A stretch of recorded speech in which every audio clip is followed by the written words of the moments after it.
Record full screen. Ah, perfect. Everything is loading. Everything's loading. Recording is on. Screen is shared. We got this. Alrighty, so today the topics we're going to talk about sexual disorders and gender dysphoria, and then we're going to talk about trauma.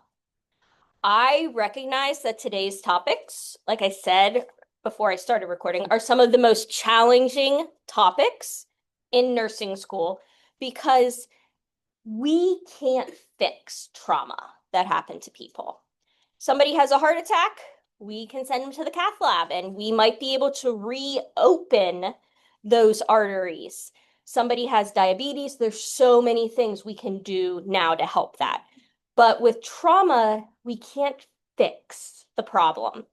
And so a lot of it is being able to come alongside this person with a situation that we don't understand, can't relate to, haven't experienced ourselves, and be there and be present with them. And no matter what area of nursing you go into, you're going to see trauma. So the sexual disorders lecture kind of leads into trauma because a lot of trauma can occur as the result of sexual abuse.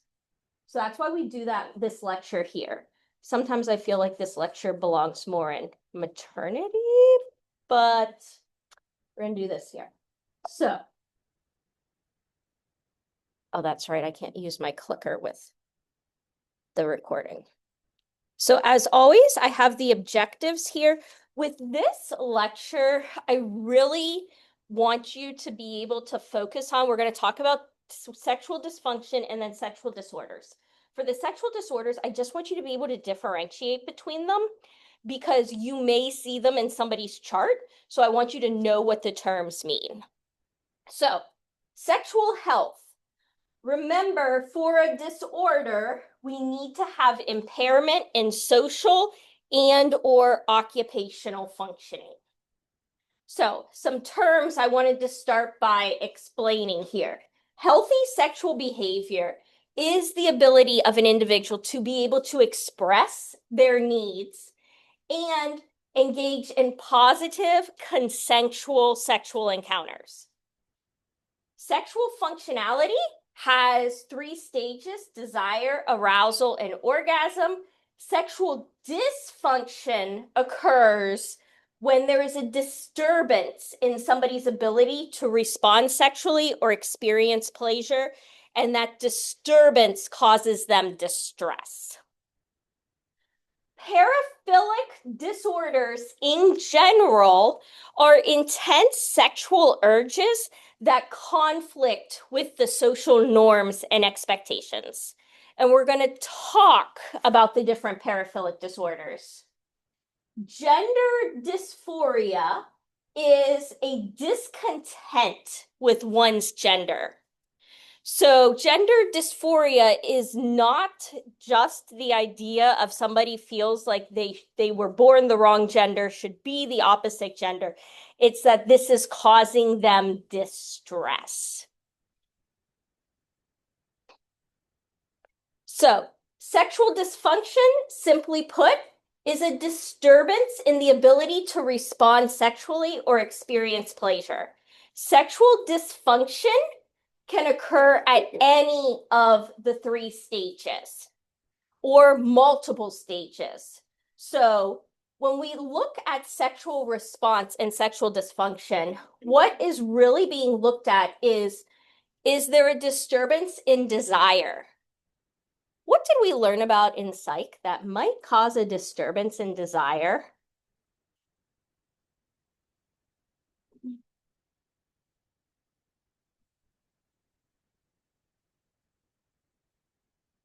Meds, yeah.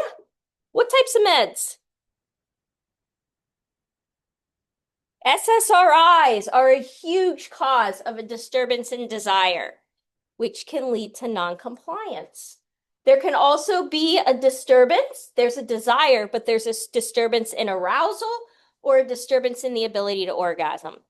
Pain is not a normal part of the sexual response.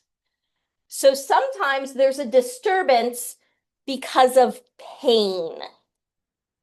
So as nurses, part of our assessment of patients is assessing their sexual health, because that's going to give us some information, especially with medications, with their relationships. And so I tell students, one of the hardest things I have to teach nursing students is you have to be able to say penis and vagina with a straight face. A couple years ago, I had a class of seniors. I really need to get their permission to have the video. The one girl's mom breeds dogs, and so they had all these puppies, and they sent me a video of them holding up the puppy, telling me if it had a penis or a vagina. You've got to be able to say those words. I recommend, if you are uncomfortable saying them, going home and saying them in front of a mirror and just watching yourself say them. The other thing is you need to learn to figure out the words that people call their own anatomy, because people use different terminology. I have had people refer to their bottom as their butt. I have had people refer to their bottom as their vagina. So you've got to make sure that you are on the same page with the patient, especially kids. Kids have all kinds of words for body parts. Knowing what you're talking about with the patient can be very important, that you can do an appropriate assessment.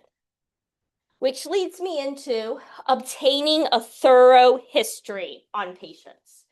So when we're getting a history on somebody and we're getting a history about their sexual health, and a lot of times we see this occurring in women's health. We don't really see this occurring in a lot of other areas of nursing. This is one of those things I feel like we try to like skim over, but it's very, very important to overall health. So we want to figure out, if somebody has a sexual dysfunction, was it lifelong or is it acquired? Is this a dysfunction that they've had through their entire sexual history, or is this something that came later? Because that can kind of let us know, is it maybe a cause that's more related to maybe an abnormality in anatomy or something genetic? Is it the result of a medication? Is it the result of an event, an experience? Situations, is it generalized? It occurs in every situation? Or is it situational? Is there a stimuli that brings this dysfunction on? And then duration, at least 6 months for a diagnosis. Why do we want to do that? Why do we want to wait 6 months for a diagnosis?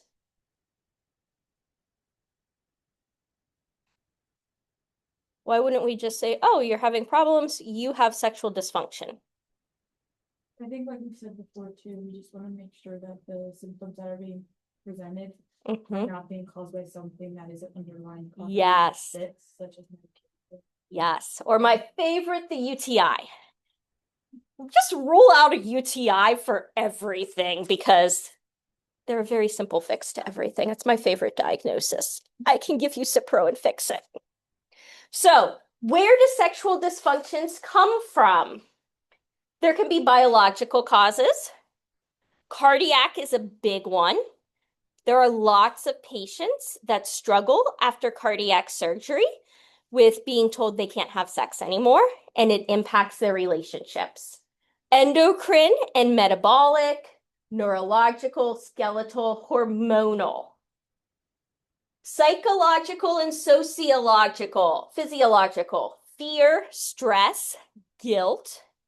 There are a lot of individuals that really struggle that it's okay to have sexual desires, and that is a normal human response. History of abuse, marital discord or divorce, cultural or religious conflicts, and those often go along with the fear or guilt. And then partner, quote, problems. So if the partner has a sexual dysfunction, that can impact the other partner as well. Substances and medications. Many different medications, as we've discussed throughout this course, can impact sexual desire and sexual performance. A big one I've learned to help people with alcohol abuse is they're also having problems in the bedroom. Well, you decrease your drinking, and that's going to help you get an erection better. That tends to be a really nice motivator for some people. When you can explain to them, there's actually a connection between these two problems. We can help fix this if you work on this. So how do we treat sexual dysfunction? We really, as the nurse, we are focusing on the physiological aspects and the emotional needs of the patient. We are focusing on the education of the patient.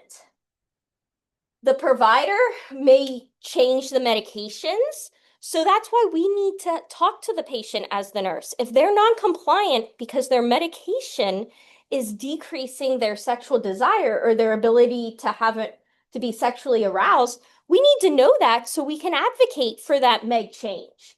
Hormone replacements, surgery, if it's a physical problem, decreasing substance use, and that's something we can educate the patient on as well. And then therapy, cognitive behavioral therapy. Cognitive behavioral therapy is the gold standard for most things.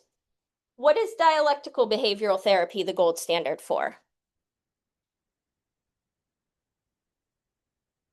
It is DBT, but what's it the gold standard for? I think someone said BPD. Oh, BPD. Okay, yes, borderline personality.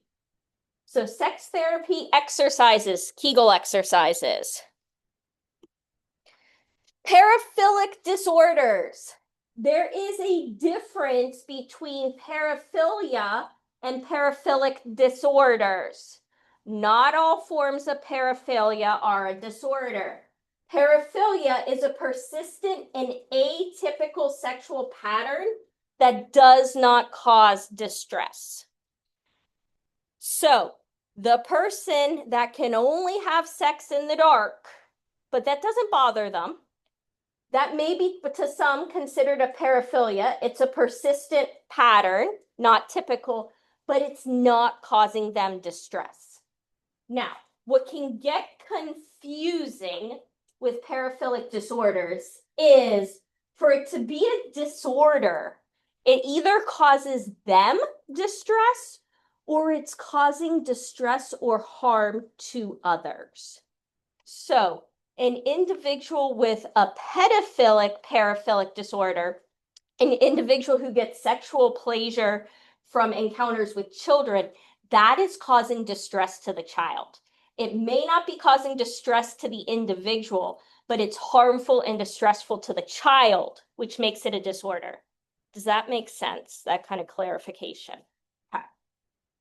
So, paraphilic disorders, distress to themselves or distress to others, and a satisfaction when causing that distress to others.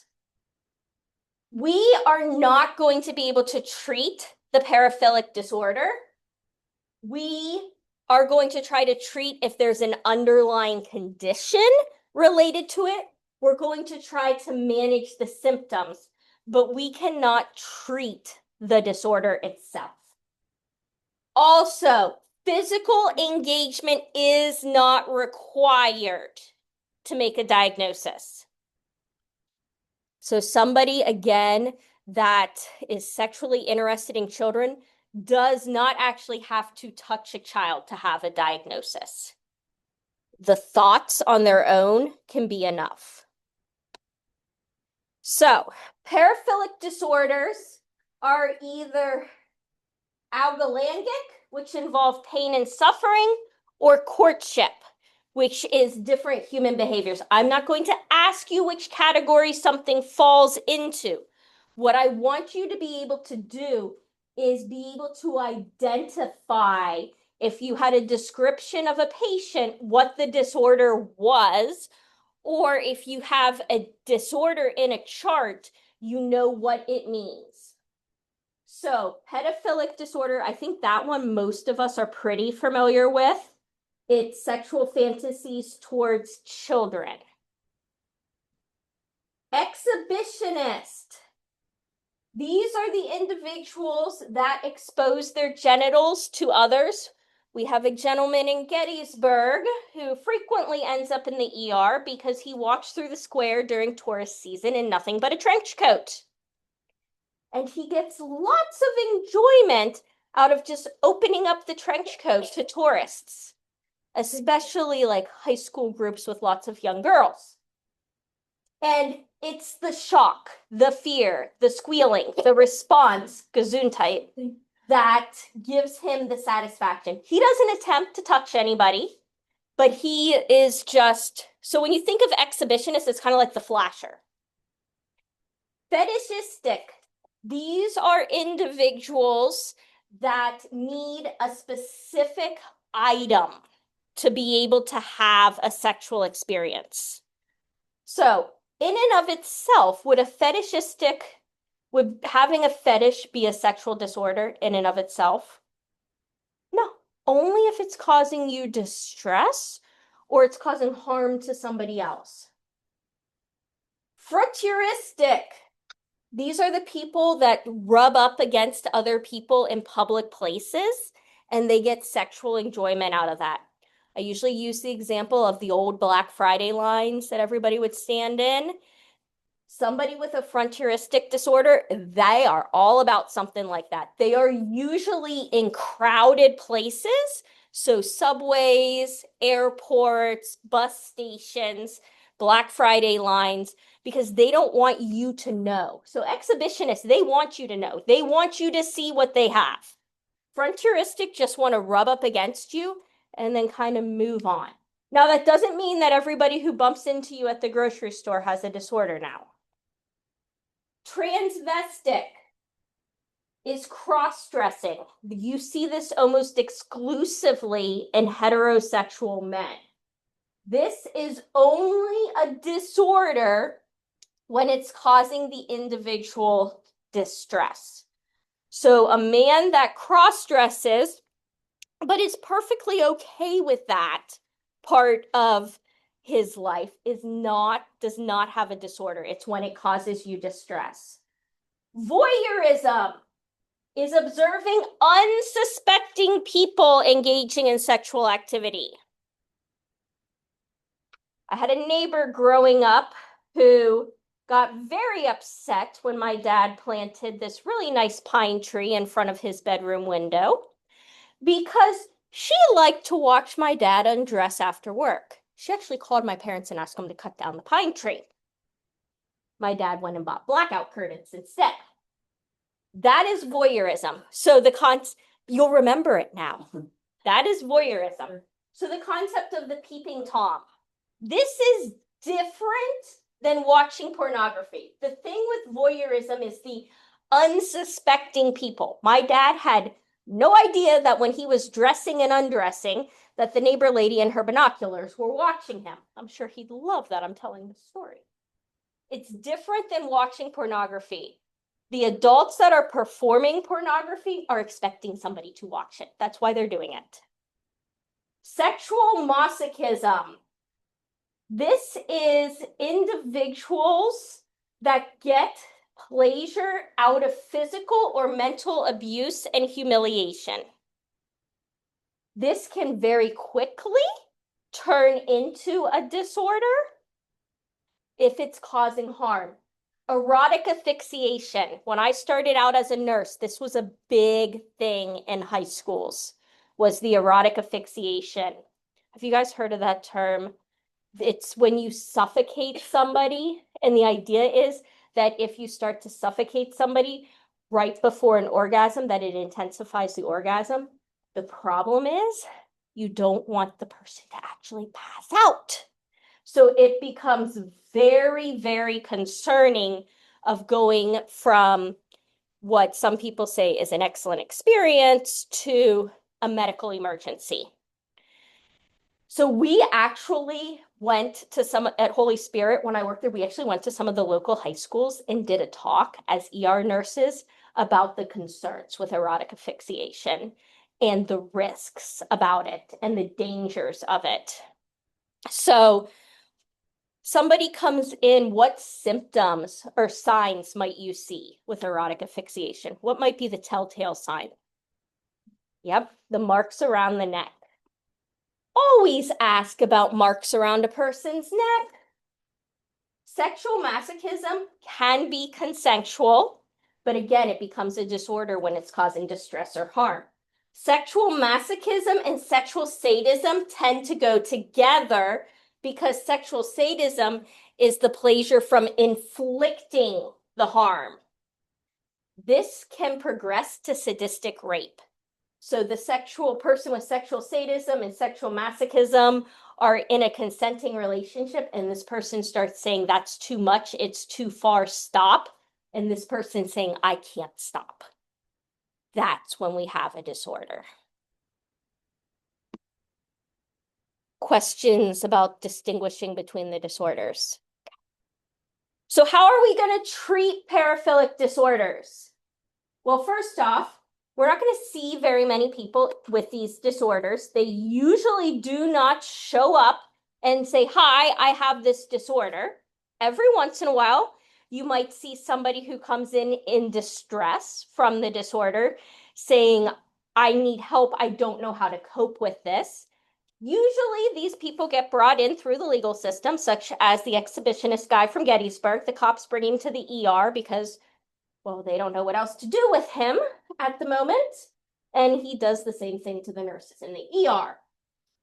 We can treat an underlying condition if there are any underlying conditions going on. Usually patients might be coming in with a depression or anxiety related to some of these disorders. We can treat that. And this is not a fast treatment. These individuals need therapy and pharmacological treatment. So they may be in lifelong therapy. CBT, gold standard, you'll probably see that again. EMDR, eye movement desensitization. It's helping reframe the neural pathways in your brain. Pharmacological treatments. For some of these individuals, we are going to use the concept that SSRIs decrease sexual desire. We're going to use that to our benefit. So a lot of times, pedophilic disorders, those individuals may be on an SSRI to decrease that desire. Variations in sexual orientation. With this lecture, I am not here to push any agenda. I am here to give you objective facts as nurses caring for patients. Variations in sexual orientation in and of themselves are not a psychiatric disorder. They become a disorder when the variation is causing the individual stress or occupational or distress in occupational or social functioning. Having a sexual variation is not a disorder in and of itself. Have you guys heard of the genderbread person?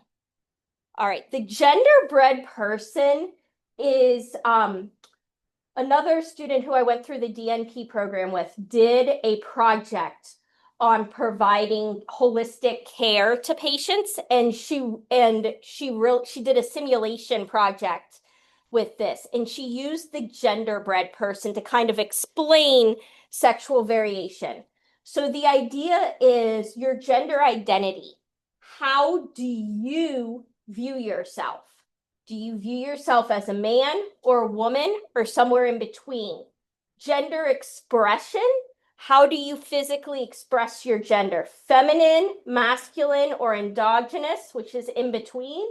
Biological sex. Are you XX or XY?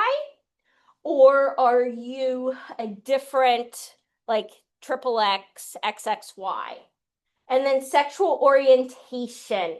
Are you sexually interested in the same sex, the opposite sex, or both sexes? So the things to consider with gender. We talk about LGBTQ health because there is a history of discrimination in this population.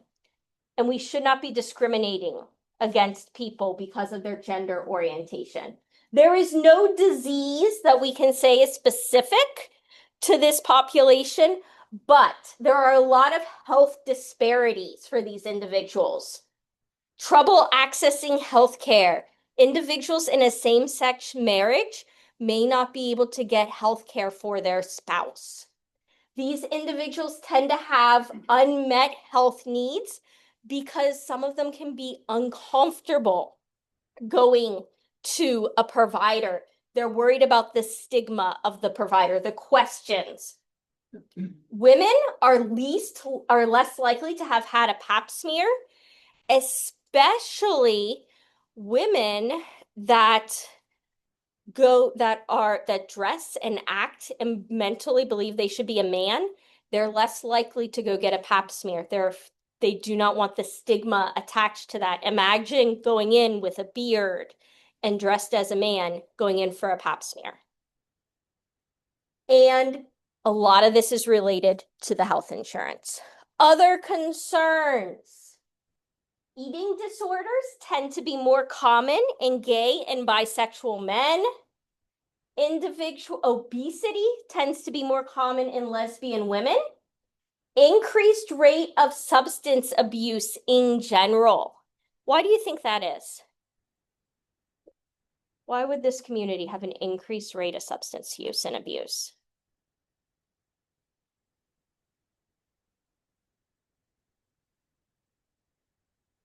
Go ahead. I was gonna say, yeah, to cope with sometimes the pressures and the Yeah, pain. coping mechanism. Yeah, kind of bring down some of that pain. STIs, especially HIV, can be common. So we want to be assessing all patients for STIs. Men that have sex with men account for half of all people living with HIV, although they're less than 2% of the total population. And then increased rates of mental health disorders. A lot of that related to the stress, the stigma. Gender dysphoria is when you feel incompatible between your gender identity and your biological sex. So biological sex, XX, XY, gender identity, the gender your brain feels that you can be. This can present from age 3 all the way on to adulthood. However, there's a lot of questioning about diagnosing this in children because most children realign to their biological gender after puberty. So for children, sometimes it can be all the other kids are a certain gender. They want to be that gender too. Adolescent girls going through puberty, some of them go through a phase of they wish they were a guy because of all the biological changes. And that tends to be a short-term thing. They don't really want to be a man. They just don't like all the changes their body's going through. The benefits of gender reassignment are equivocal right now. There are a lot of questions of, is gender reassignment helpful? Is it more harmful? That's a question for ethics. We're not going to get into that here. Variation in gender identity in and of itself is not a disorder. It's only a disorder when it's causing distress. We are not diagnosing, so I'm not going to spend a lot of time on this, but these are the criteria for children. A lot of the criteria for children are very vague. They are things such as enjoying toys of the opposite gender, clothes of the opposite gender. Adolescents and adults, again, we're not diagnosing, but these are, again, some of the criteria. I'm not going to ask you about these, but I think it just kind of helps understand what are they looking for in the diagnosis. Again, we're looking for this to be going on for more than 6 months. As the nurse, we need to be empathetic, accepting, and non-judgmental, regardless of your beliefs about gender identity. We as the nurse are not here to judge somebody. We are here to provide care to patients. You should address sexual concerns in your nursing assessment. You should educate patients as appropriate.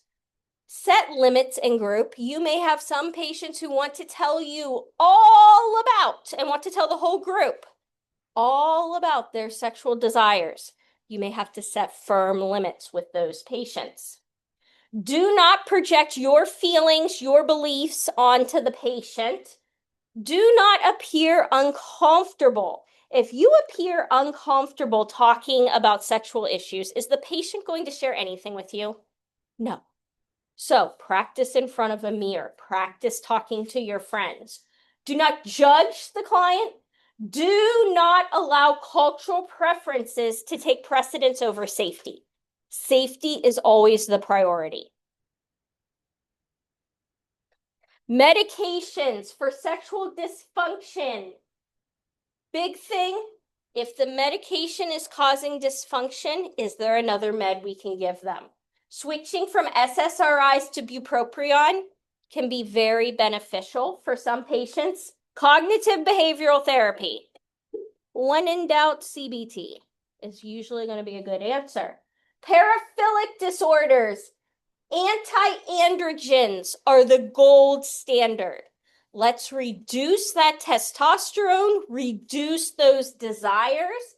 We may use SSRIs or gonadotropin releasing hormones. Big thing, anti-androgens are the gold standard for paraphilic disorders. And then treating gender dysphoria is highly, highly, highly controversial, and we are not discussing that in this course. That's an ethics topic. Finally, managing the milieu.